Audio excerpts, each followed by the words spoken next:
बच्चों good morning. आज हम आनुवंशिकी एवं विकास के बारे में जानकारी प्राप्त करेंगे। प्रत्येक जीव अपने ही समान जीवों को क्या करता है, उत्पन्न करता है। और जो संतान होते हैं वो कैसे दिखाई देते हैं, अपने माता पिता के समान। लेकिन समान होते हुए भी उनमें क्या पाया जाता है, थोड़ा अंतर पाया जाता है। और ये अंतर होता है आनुवंशिक लक्षण के कारण। तो सबसे पहले आनुवंशिकी क्या है वो देख लें।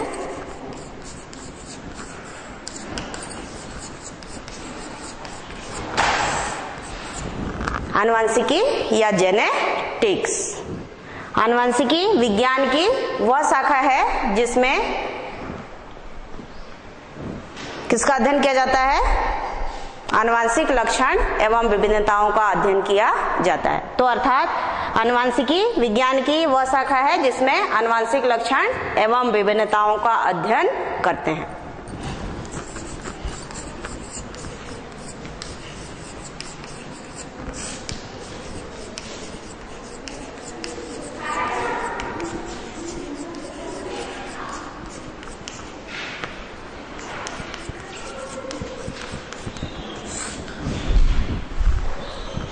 अब आनुवंशिक लक्षण क्या है?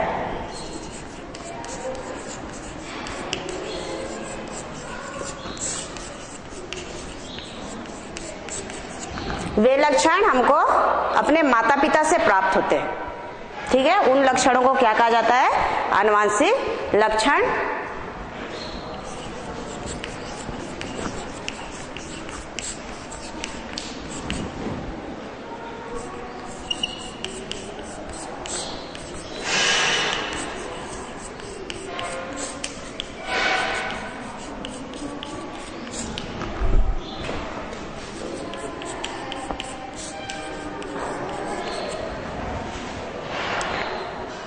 आनुवंशिक लक्षण एवं विभिन्नताओं का एक पीढ़ी से दूसरे पीढ़ी में स्थानांतरित होना कहलाता है आनुवंशिकता।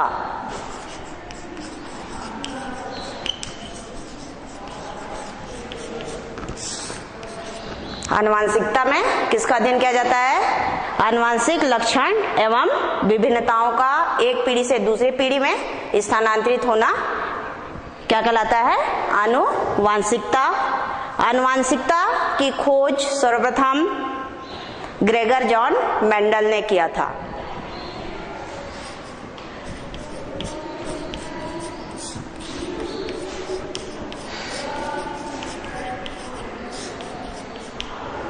किसने किया था, ग्रेगर जॉन मेंडल ने।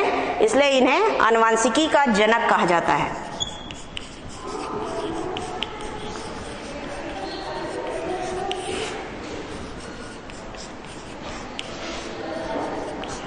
आनुवंशिकी का जनक किसे कहा जाता है, ग्रेगर जॉन मेंडल को, क्योंकि इन्होंने ही सर्वप्रथम आनुवंशिकता के बारे में अध्ययन किया था।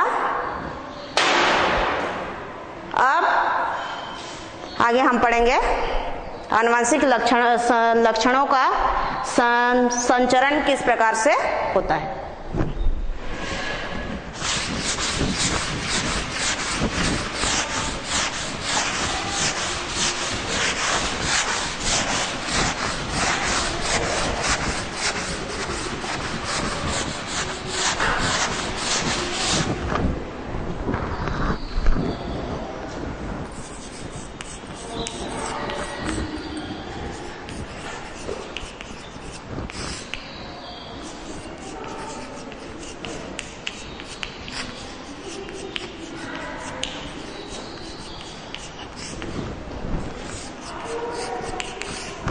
संचरण मतलब माता पिता से संतानों में जाना या एक पीढ़ी से दूसरे पीढ़ी में जाना क्या कहलाता है, संचरण कहलाता है। तो आनुवंशिक लक्षणों का संचरण किस प्रकार से होता है इसके बारे में हम अब आगे जानकारी प्राप्त करेंगे। तो आनुवंशिक लक्षण का संचरण जीन के द्वारा होता है। किसके द्वारा होता है, जीन के द्वारा आनुवंशिक लक्षण जो है माता पिता से संतानों में जाते हैं या फिर एक पीढ़ी से दूसरे पीढ़ी में जाते हैं, क्योंकि ये जीन किस पर स्थित रहते हैं, गुणसूत्र पर। गुणसूत्र या क्रोमोसोम के ऊपर जीन जो है स्थित रहते हैं, अर्थात जीन गुणसूत्र के ऊपर पाए जाने वाले छोटे छोटे इकाइयां हैं जो आनुवंशिक लक्षणों को एक पीढ़ी से दूसरे पीढ़ी में ले जाने का कार्य करते हैं। ठीक है, इसलिए जीन को आनुवंशिकी का वाहक कहा जाता है।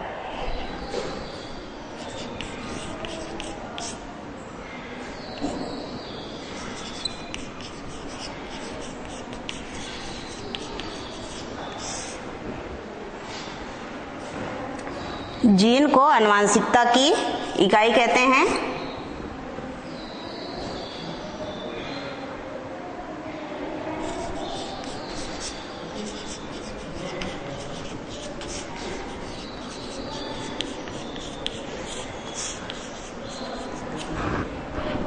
क्या कहा जाता है? जीन को आनुवंशिकता की इकाई कहा जाता है। इसके साथ ही जीन आनुवंशिक लक्षणों के वाहक होते हैं।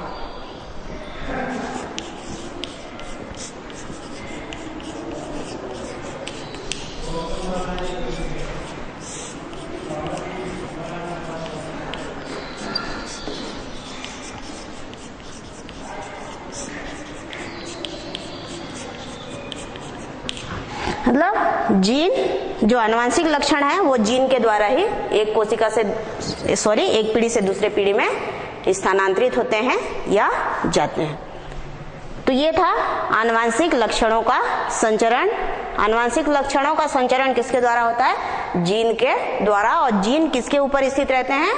गुणसूत्र के ऊपर स्थित रहते हैं। अब हम आगे पढ़ेंगे मेंडलवाद या आनुवंशिकता के नियम, या उसी को कहा जाता है मेंडल का नियम।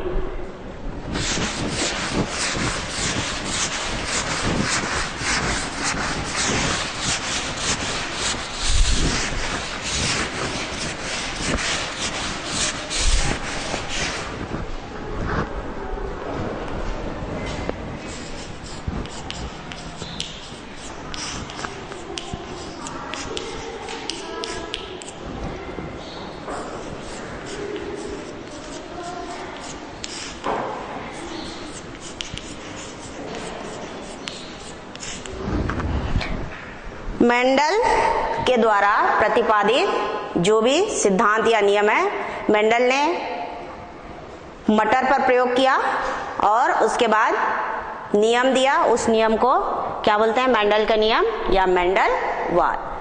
मेंडल का जन्म हुआ था 1822 में। मेंडल का जन्म कब हुआ था? 1822 में, और इनकी मृत्यु हुई 1884 में। इन्होंने अपनी प्रारंभिक शिक्षा जो है एक गिरजाघर में संपन्न की। उसके बाद 1857 से 1868 तक उन्होंने ब्रून के गिरजाघर में मटर के पौधों पर प्रयोग किया। गिरजाघर है जो कहाँ स्थित है? ब्रून में। उन्होंने वहां पे मटर के पौधों पर विभिन्न प्रकार का प्रयोग किया और उसके आधार पे उन्होंने कौन सा नियम प्रतिपादित किया? मेंडल का नियम है, मेंडलवाद की खोज की।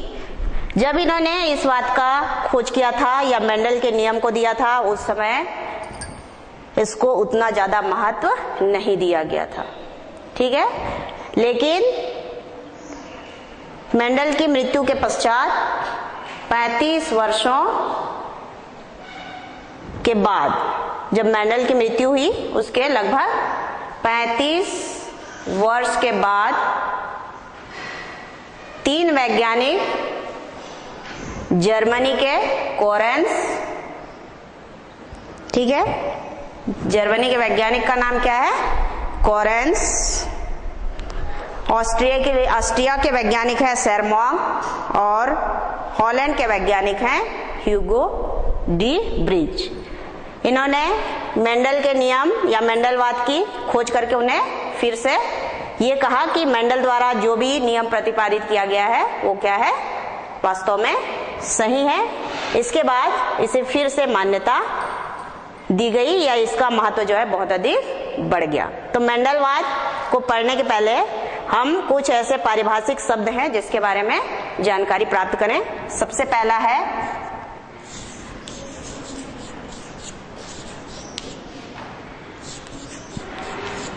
विपर्यायी। इसमें जीन जो है जोड़े में रहेंगे। विपरीत लक्षण वाले जीन कैसे रहते हैं? जोड़े में पाए जाते हैं, जैसे टी और टी या फिर टी टी। जो कैपिटल लेटर में लिखा गया है वो प्रभावी लक्षण को बताता है,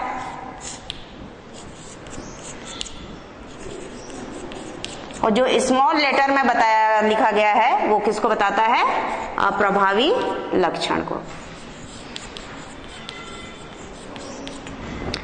तो विपर्यायी का मतलब है एक जोड़ी कारक जिसमें दो विपरीत लक्षण पाए जाते हैं। दूसरा है प्रभावी लक्षण।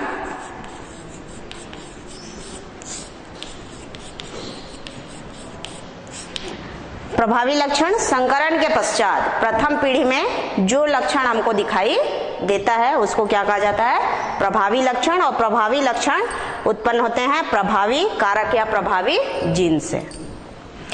तीसरा है अप्रभावी लक्षण।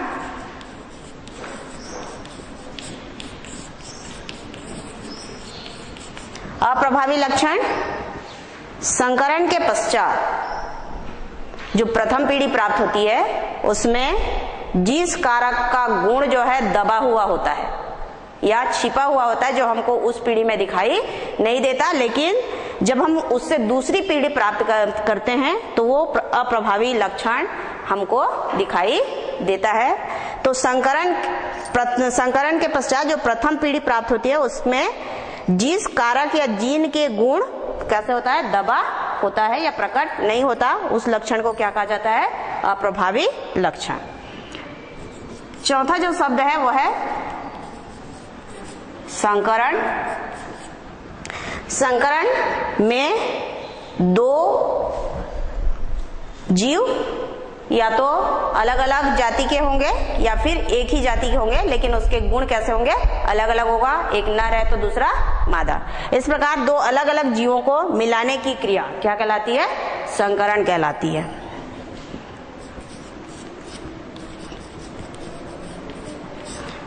अब है संकर या हाइब्रिड। संकरण के फलस्वरूप जो संतान उत्पन्न होते हैं उनको क्या कहा जाता है? संकर कहा जाता है। तो ये कुछ शब्द हैं जो किसमें प्रयुक्त होते हैं? मेंडल के नियम में प्रयुक्त होते हैं। तो मेंडल ने अपने प्रयोग के लिए 7 विपर्यायी लक्षणों का उपयोग किया था। जो विपर्यायी लक्षण है, मेंडल ने कितने विपर्यायी लक्षणों का प्रयोग किया था? अपने प्रयोग में उपयोग किया था 7।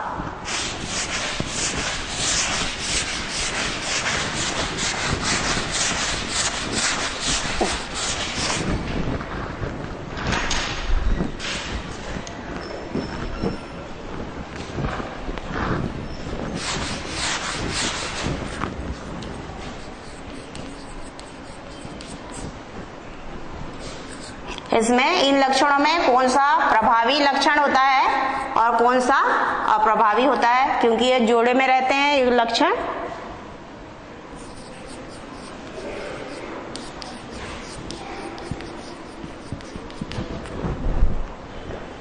पहला है फली की आकृति। फल की आकृति या फली की आकृति। फली की आकृति में प्रभावी लक्षण जो है गोल होगा और अप्रभावी लक्षण जो है होगा झुर्रीदार।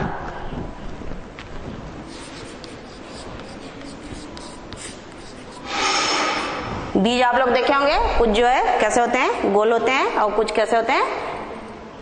सिकुड़े हुए, तो उसको बोलेंगे झुर्रीदार। दूसरा है बीज पत्र की। बीज पत्र का रंग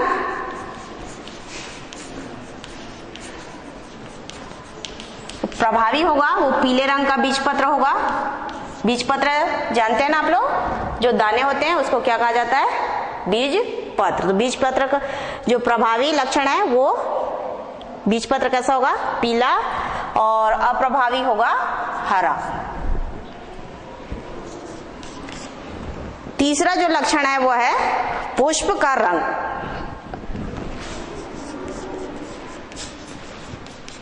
पुष्प का रंग प्रभावी, लाल रंग के पुष्प को प्रभावी माना जाता है और सफेद रंग के पुष्प को अप्रभावी माना जाता है।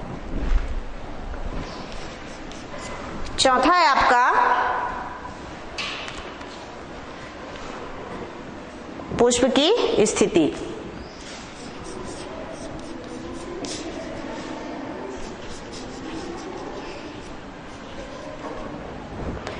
पुष्प की स्थिति में कक्षस्थ को प्रभावी माना जाता है और अग्रस्थ को अप्रभावी माना जाता है।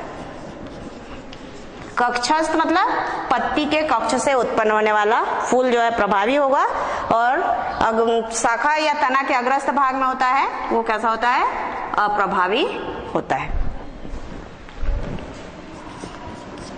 फिर पौधे की लंबाई।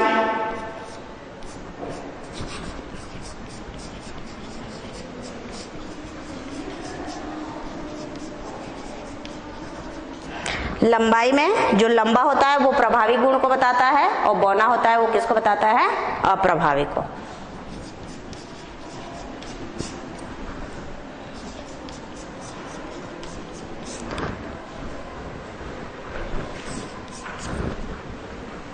छठवां है आपकी फली का रंग।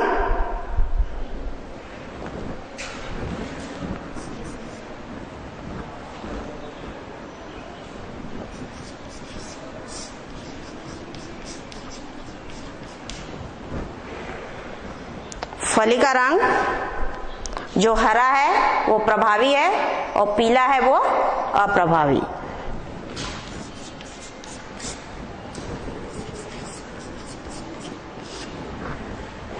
और एक और लक्षण है वो है फली की आकृति। सातवां फली की आकृति।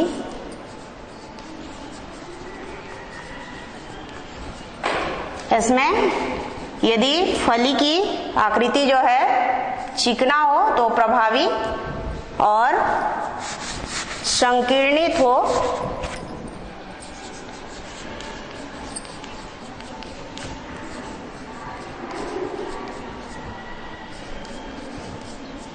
तो वो क्या कहलाता है, अप्रभावी। तो ये लक्षण है जिसके आधार पर मेंडल ने अपने नियम का प्रतिपादन किया था।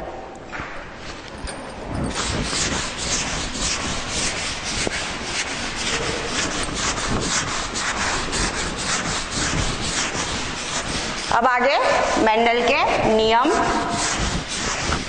मेंडल ने अपने प्रयोग को करते समय 3 नियम प्रतिपादित किए। उनमें पहला है प्रभाविता का नियम,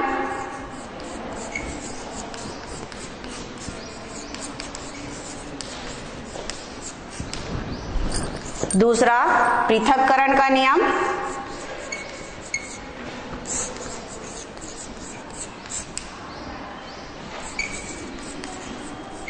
या इसे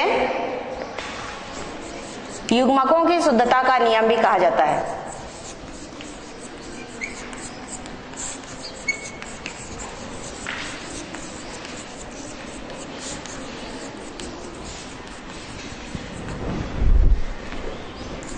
और तीसरा है स्वतंत्र अभिवन का नियम।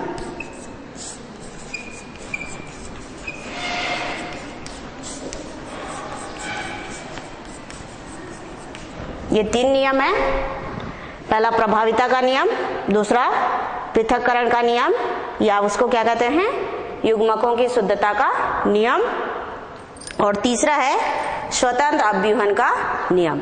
तो प्रभाविता का नियम में कोई भी लक्षण के लिए 2 कारक जिम्मेदार रहते हैं, या कोई भी लक्षण हमको दिखाई देता है उसके लिए कितने कारक जिम्मेदार होते हैं, 2 कारक जिम्मेदार होते हैं। और ये कारक जो है माता पिता से किसमें जाते हैं, संतानों में जाते हैं। और प्रथम पीढ़ी में जिस कारक के लक्षण हमको दिखाई देते हैं वो प्रभावी लक्षण कहलाता है, और जिस कारक का लक्षण जो है दबा हुआ होता है उसे क्या कहते हैं? अप्रभावी लक्षण कहते हैं। तो इस प्रकार जो प्रभावी लक्षण है वो किसके लक्षण को दबा देता है? अप्रभावी लक्षण या प्रभावी कारक जो होता है उसके लक्षण को क्या कर देता है? दबा देता है। इसलिए इसे क्या कहा जाता है? प्रभाविता का नियम। मतलब प्रभावी कारक या जीन ही अपने लक्षणों को प्रथम पीढ़ी में प्रकट होने देता है। अप्रभावी लक्षण के लक्षण को दिखाने या प्रकट होने में नहीं देता, अर्थात उसके गुणों को क्या करता है? दबा के रखता है। तो यह है प्रभाविता का नियम। दूसरा है पृथक्करण का नियम या युग्मकों की शुद्धता का नियम। पृथक्करण का नियम में जब युग्मकों का या गैमेट का निर्माण होता है, युग्मक बनते हैं या गैमेट बनते हैं, तो ये जो कारक जोड़ी में रहते हैं वे युग्मक बनते समय कैसे होते हैं? अलग अलग होते हैं और अलग अलग होकर दो अलग अलग युग्मकों में जाते हैं। युग्मक या गैमेट, तो ये कारक एक साथ थे, लेकिन जब युग्मक बना उसमें दोनों कारक अलग अलग हो गए। एक कारक एक युग्मक में चला गया, दूसरा दूसरे में चला गया। ये दोनों कारक कभी भी एक साथ एक युग्मक में नहीं जाते हैं, इसलिए इसको क्या कहा जाता है? पृथक्करण का नियम या युग्मकों की शुद्धता का नियम कहा जाता है। तीसरा है स्वतंत्र अभ्यूहन का नियम। स्वतंत्र अभ्यूहन में कारकों के लक्षण बिना किसी व्यवधान के एक पीढ़ी से दूसरे पीढ़ी में स्थानांतरित होते हैं, इसलिए इनको क्या कहा जाता है? स्वतंत्र अभ्यूहन का नियम कहा जाता है। जैसे यहाँ पे दोनों कारक कैसे हैं? प्रभावी लक्षण वाले। यहाँ पे प्रभावी और अप्रभावी। टी जो है लंबेपन के लिए जिम्मेदार होता है और स्मॉल टी जिसको हम अप्रभावी लक्षण बोलते हैं वो किसके लिए जिम्मेदार होता है? बौनापन के लिए। ये दोनों कारक प्रथम पीढ़ी में रहते हैं, लेकिन प्रथम पीढ़ी में केवल हमको किसके लक्षण दिखाई देते हैं? प्रभावी जीन के, इसलिए सारे पौधे कैसे होते हैं? लंबे होते हैं। लेकिन जब इनसे द्वितीय पीढ़ी प्राप्त की जाती है तो उसमें लंबे और बौने दोनों प्रकार के पौधे जो है हमको प्राप्त होते हैं। तो बौना कब उत्पन्न होगा? जब इसके जनक में बौनेपन का गुण जो है मौजूद होगा। तो इस प्रकार कारकों के लक्षण जो है एक पीढ़ी से दूसरी पीढ़ी में बिना किसी व्यवधान के स्वतंत्र रूप से स्थानांतरित होते हैं। इसको कौन सा नियम कहा जाता है? स्वतंत्र अभ्यूहन का नियम कहा जाता है।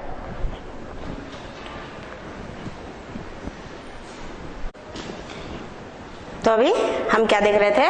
स्वतंत्र अभ्यूहन का नियम, जिसमें कारकों के लक्षण जो है एक पीढ़ी से दूसरी पीढ़ी में स्वतंत्र रूप से स्थानांतरित होते हैं।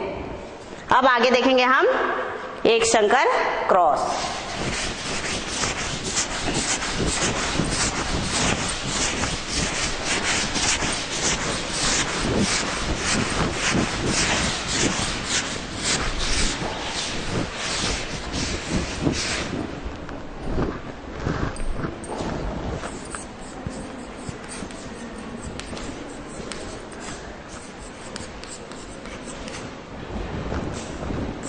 एक संकर क्रॉस या मोनो हाइब्रिड क्रॉस, इसमें एक जोड़ी विपरीत लक्षणों की वंशागति की किस प्रकार होती है इसका अध्ययन किया जाता है। ठीक है, एक जोड़ी विपरीत लक्षणों को लेंगे और उनमें वंशागति की किस प्रकार से होती है इसका अध्ययन किया जाता है। तो ये क्रॉस कहलाता है एक संकर क्रॉस। क्या कहलाता है? एक संकर क्रॉस। जैसे मटर के दो पौधे लेंगे, एक लंबा पौधा दूसरा बौना पौधा।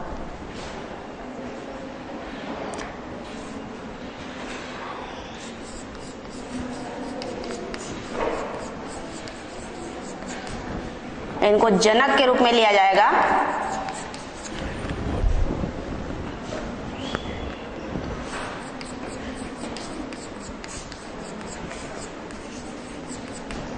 लंबाई के लिए जो जीन जिम्मेदार रहता है उसको अंग्रेजी के बड़े अक्षर में लिखा जाता है और बौने के लिए अंग्रेजी के कौन से अक्षर में लिखेंगे? छोटा। तो लंबेपन के लिए टी और टी कैपिटल लेटर में और बौनेपन के लिए जो लक्षण जिम्मेदार होगा उसके लिए जीन या कारक क्या लिखेंगे, स्मॉल टी। ये हैं आपके जनक, इनसे युग्मक बनेगा। युग्मक बनते समय ये दो कारक जो है अलग अलग हो जाएंगे।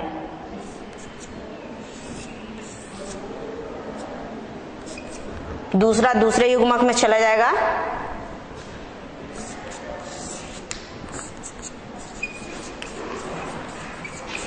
इनके बीच में कृत्रिम परागण कराया जाता है।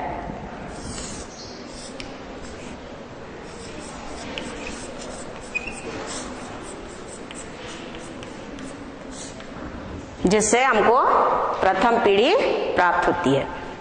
और प्रथम पीढ़ी में इसको ये दोनों मिल रहे हैं, इसलिए यहां पे जीन संरचना होगी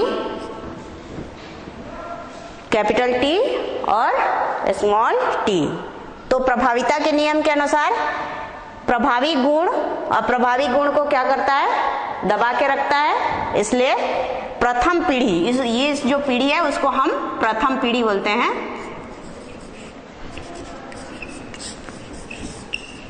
या F1 पीढ़ी।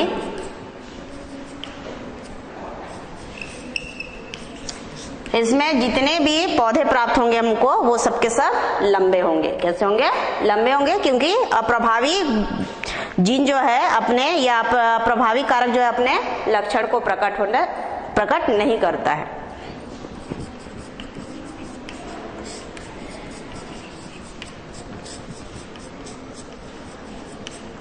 अब इनसे द्वितीय पीढ़ी प्राप्त करें तो लंबे और बौने दोनों प्रकार के पौधे जो है हमको प्राप्त होंगे।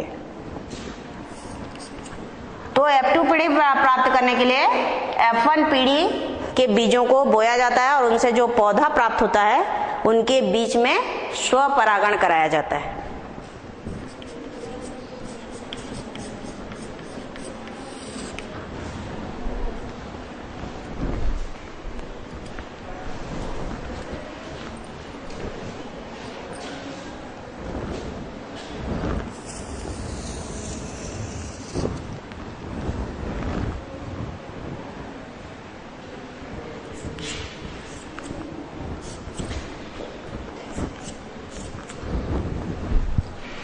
दो जनक लेंगे स्वपरागण कराते समय F2 पीढ़ी प्राप्त करने के लिए।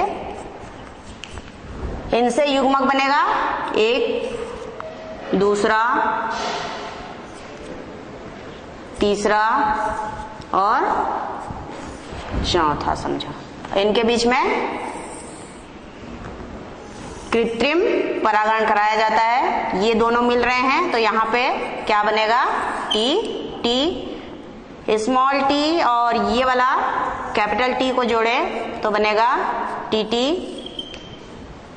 उसके पश्चात इस कैपिटल टी और इस स्मॉल टी को जोड़ते हैं तो जीन संगठन प्राप्त होता है, स्मॉल टी, कैपिटल टी और स्मॉल टी। और चौथा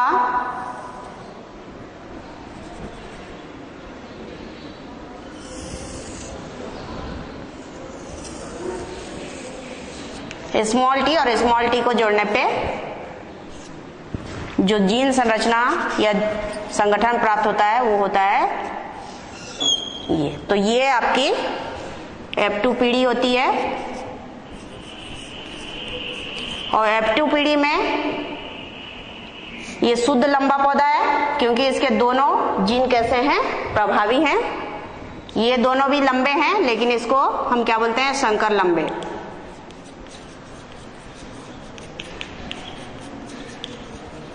ये वाला जो है शुद्ध लंबा है और ये शुद्ध बौना। तो इस प्रकार F2 पीढ़ी में हमको दो प्रकार के पौधे मिले, लंबे और बौने। इनका फिनोटाइप होता है 3:1।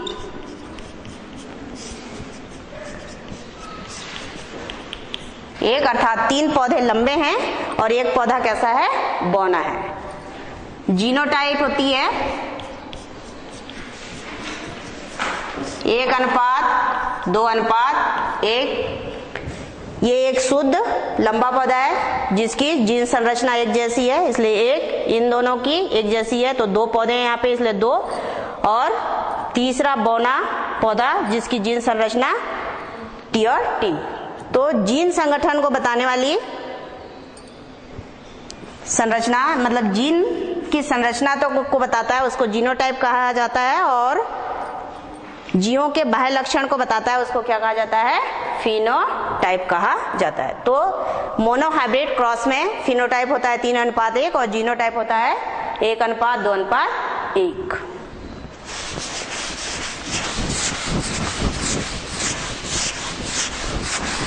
अब आगे हम पढ़ेंगे द्विसंकर क्रॉस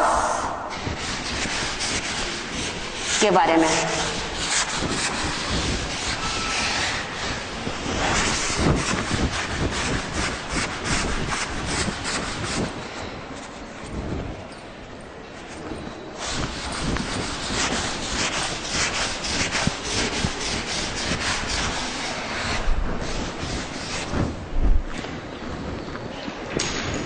इसमें 2 जोड़ी विपरीत लक्षण को लेके उनमें वंशागति की किस प्रकार होती है इसका अध्ययन किया जाता है।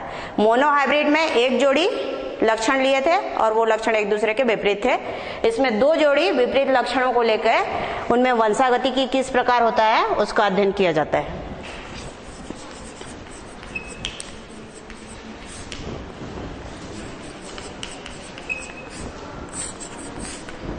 इसके लिए हम 2 प्रकार के पौधे लेंगे। एक है गोल बीज रहेगा और उसका बीज पत्र का रंग कैसा रहेगा, पीला रहेगा, और ये प्रभावी लक्षण को बताएगा। दूसरा जो पौधे लेंगे उनके बीज जो हैं झुर्रीदार होंगे और उनके बीज पत्र का रंग होगा हरा। ये पीला के लिए कैपिटल Y और हरा के लिए स्मॉल y। उसी प्रकार से गोल के लिए कैपिटल R और अप्रभावी के लिए अप्रभावी जीन के रूप में हम जो स्मॉल r लिखे हैं वो किसके लिए रहेगा, झुर्रीदार के लिए। तो इस प्रकार जो बीज है पहले पौधे के जो बीज हैं वो गोल और पीले कलर के हैं और दूसरे पौधे के बीज जो है झुर्रीदार और कैसे हैं, हरे कलर के। तो इनके बीच में कृत्रिम परागण कराया जाता है और F1 पीढ़ी प्राप्त करते हैं या प्रथम पीढ़ी प्राप्त करते हैं। तो उस समय जितने भी बीज प्राप्त होते हैं वो होते हैं गोल और पीले।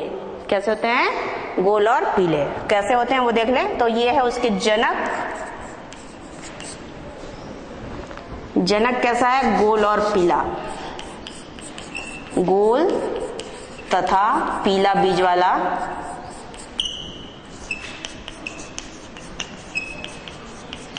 और ये है झुर्रीदार तथा हरा बीज पत्र वाला।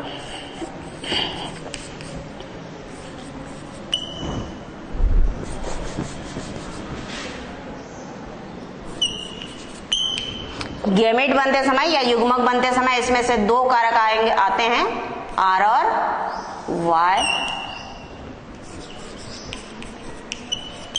इसमें से भी 2 आएंगे, इसमें से 1 और इसमें से 1, तो ये बन जाएगा युग्मक या गैमेट R और Y। इन दोनों युग्मकों के बीच में कृत्रिम परागण की क्रिया होती है जिससे हमें प्रथम पीढ़ी प्राप्त होती है। और प्रथम पीढ़ी में जो जीन संगठन हमें मिलता है वो है R, इसका R लिखोगे यहाँ पे, फिर ये Y और ये स्मॉल y। तो यहाँ पे प्रभावी कारक है R और Y, ये जो है अप्रभावी कारकों के लक्षण को दबा देते हैं। इसलिए प्रथम पीढ़ी में या F1 पीढ़ी में जितने भी बीज हमको प्राप्त होते हैं वो सब गोल और पीले बीज पत्र वाले होते हैं।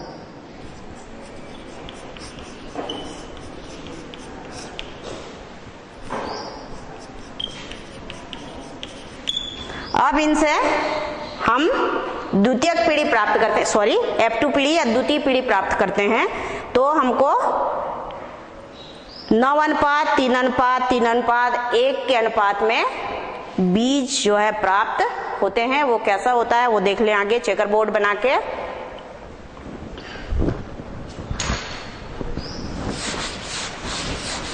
द्वितीय पीढ़ी प्राप्त करने के लिए हमको क्या करना पड़ता है, प्रथम पीढ़ी के पौधों के बीच में स्वपरागण कराना पड़ता है। तो उसके लिए हम एक चेकर बोर्ड बनाएंगे।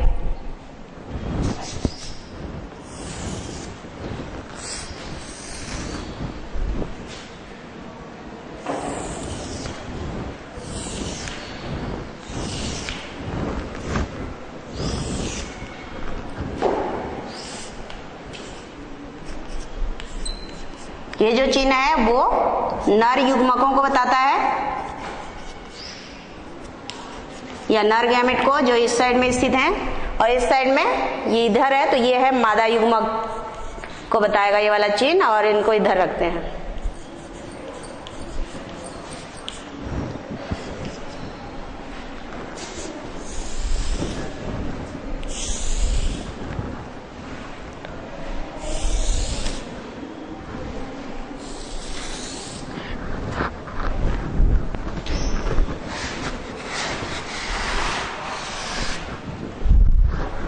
इसमें जो युग्मक बनेगा वो है R Y R Y R Y और ये 4 युग्मक हैं नर युग्मक। दूसरा 4 युग्मक लेंगे इधर,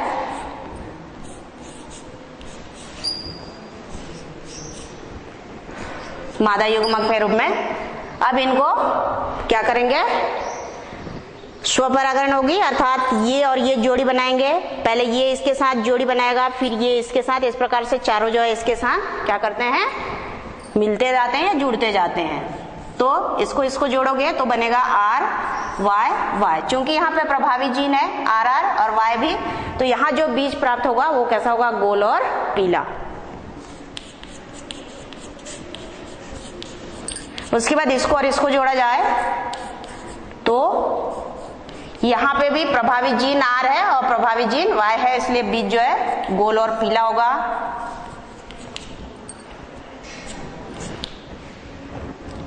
थर्ड में R R Y Y, यहाँ पे भी दोनों प्रभावी जीन मौजूद हैं, इसलिए ये भी कैसा होगा, गोल और पीला।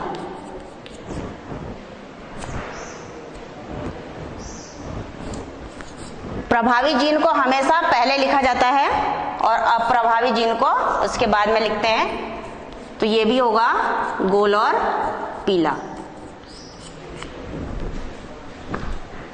तीसरे में इनको, दूसरे में इसको और इसको जोड़ी बनाना है। यहाँ पे भी ये दोनों प्रभावी जीन है, इसलिए ये भी होगा गोल पीला।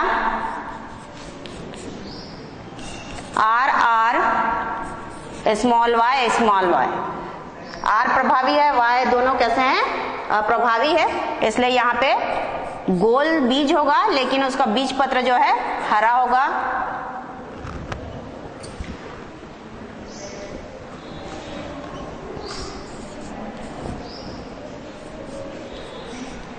गोल पीला।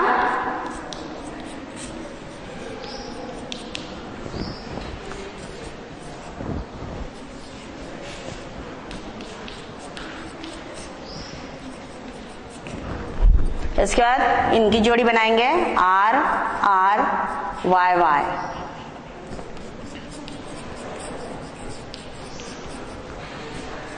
R R Y और Y, इसमें भी दो प्रभावी जीन है, इसलिए यहाँ पे भी जो बीज बनेगा वो गोल होगा और पीला होगा। R R Y Y। अब यहाँ देख रहे हैं ये अप्रभावी जीन है, तो झुर्रीदार बीज बनेगा और बीज पत्र का कलर प्रभावी जीन की उपस्थिति के कारण पीले कलर का होगा, तो ये होगा झुर्रीदार पीला। फिर नेक्स्ट है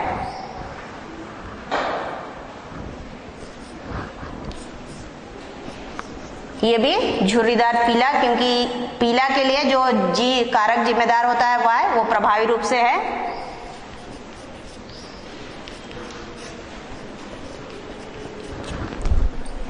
उसके बाद इसकी जोड़ी इससे बनाओगे R R Y और Y। यहाँ पे भी दो प्रभावी जीन मौजूद हैं R और Y, तो ये यहाँ पे भी जो बीज बनेगा वो गोल और पीला होगा।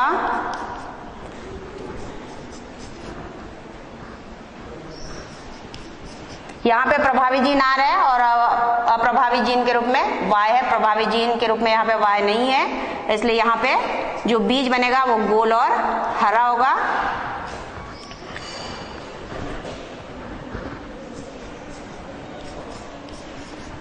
यहाँ पे झुर्रीदार पीला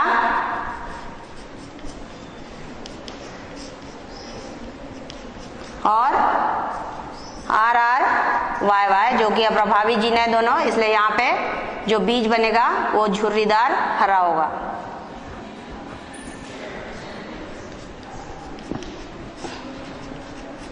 तो यहाँ पे जो बीजों का अनुपात मिलता है हमको वो मिलता है 9:3:3:3:1 का। इसको गिनोगे तो गोल और पीला 9 होंगे, गोल और हरा 3 होंगे, झुर्रीदार पीला 3 होगा और एक कैसा होगा, झुर्रीदार हरा। तो इसका फिनोटाइप होता है द्विसंकर क्रॉस में 9:3:3:1 का। ठीक है। अब जीनोटाइप, जीनोटाइप में जीन की संरचना देखी जाती है या उसमें कौन कौन से जीन मौजूद हैं वो होता है, जैसे R R Y Y इस टाइप का यहाँ पे एक पौधा है तो ये हो जाएगा R R Y Y। कितना पौधा है, एक। दूसरा R R Y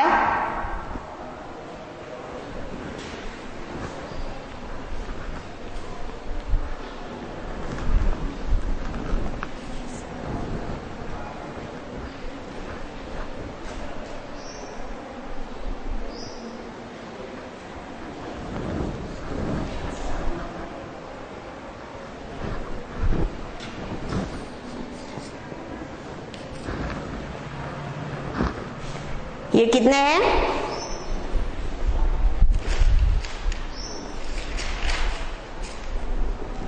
दो।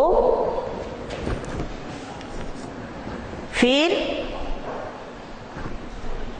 R R Y Y ये हैं आपके 4।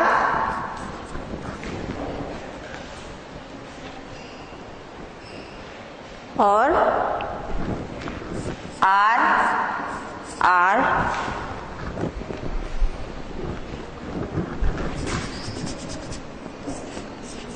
ये पौधा है एक।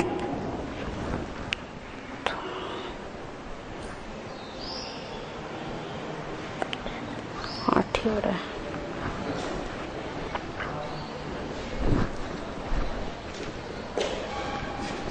ये भी 2, तो ये 9 हो गए। तो इस प्रकार यहाँ पे हम जीन संरचना को देख के क्या निकालते हैं, फिनोटाइप। ये एक निकला है गोल और पीला, उसी प्रकार से क्या निकालेंगे हम, गोल और हरा का, और गोल और झुर्रीदार और पीला का, और झुर्रीदार हरा का। तो R R Y Y ये पौधा कितना है, एक है। गोल हरा में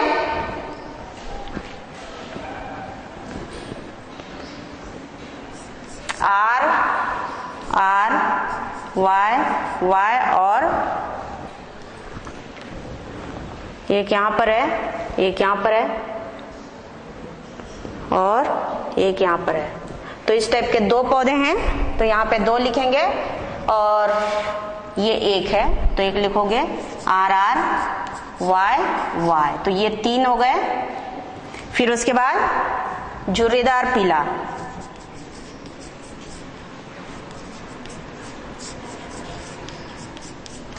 झुर्रीदार पीला में RRYY, ये वाला पौधा 1 है और ये जो है RRY और Y, ये कितने हैं? 2। तो इस प्रकार ये इसकी क्या है? जीनोटाइप। तो बच्चों अभी हमने क्या पढ़ा था? द्विसंकर क्रॉस, जिसमें 2 जोड़ी विपरीत लक्षणों को लेकर उनकी वंशागति की किस प्रकार होती है ये देखा। इसमें इसकी फिनोटाइप अर्थात बीजों की बाह्य लक्षण आया 9:3:1 और जीनोटाइप जो है गोल और पीले का 1, 2, 4, 2। उसी प्रकार से गोल और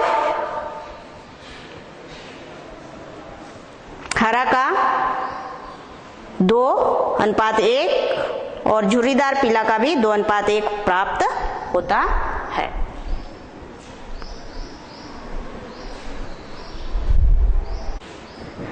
तो बच्चों अभी हम फिनोटाइप देख रहे थे। इसका फिनोटाइप जो है कितना होता है? उसका झुर्रीदार हरा कितना पौधा है? 1, ये 1 लिखा हुआ है। तो अभी हमने एक संकर क्रॉस और द्विसंकर क्रॉस किस प्रकार होता है, उसमें जीनोटाइप और फिनोटाइप कैसे होते हैं ये देखा। आगे नेक्स्ट चैप्टर में देखेंगे। धन्यवाद।